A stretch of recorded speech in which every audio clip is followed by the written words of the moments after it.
घने कोहरे से ढकी पुणे बारामती की सुबह दिखाई लगभग शून्य दे रहा है। आसमान और जमीन के बीच फासला समझ पाना मुश्किल। इसी धुंध के बीच वो विमान उतरने की कोशिश कर रहा था जिसमें सवार थे अजीत पवार। बारामती का एयर स्ट्रिप छोटा है। यहाँ कोई ILS यानी इंस्ट्रूमेंट लैंडिंग सिस्टम नहीं है जो खराब मौसम में पायलट को तकनीकी सहारा दे सके। ऐसे हालत में लैंडिंग पूरी तरह पायलट की आंखों और अनुभव पर निर्भर होती है। विमान ने पहली बार रनवे की ओर सीधा अप्रोच नहीं किया, उसने एक बड़ा चक्कर लगाया। ये संकेत था कि पहली लैंडिंग की कोशिश आखिरी वक्त पर छोड़ दी गई थी। कोहरे में रनवे को ठीक से लाइन अप करना बेहद ही मुश्किल हो चुका था। कुछ देर बाद दूसरी बार उतरने की कोशिश की गई।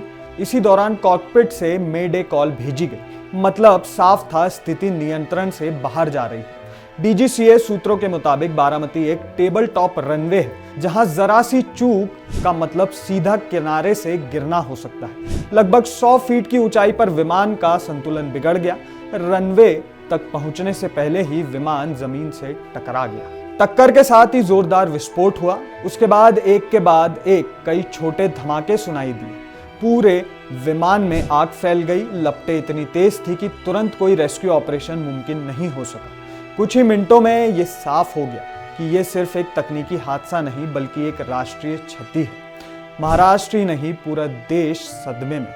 फिलहाल दुर्घटना की जांच जारी है। DGCA की अंतिम रिपोर्ट के बाद ही यह तय होगा कि इस हादसे में असली वजह आखिर मौसम थी, मानव चूक थी या सिस्टम की सीमाएं। लेकिन इतना तय है, उस सुबह कोहरे ने सिर्फ दृश्य नहीं छीना, उसने देश से एक बड़ा राजनीतिक चेहरा भी छीन लिया। एक उड़ान जो सुरक्षित उतरनी थी वो इतिहास के सबसे दर्दनाक अध्यायों में दर्ज हो गई। अभी के लिए इस खबर में बस इतना ही। नमस्कार।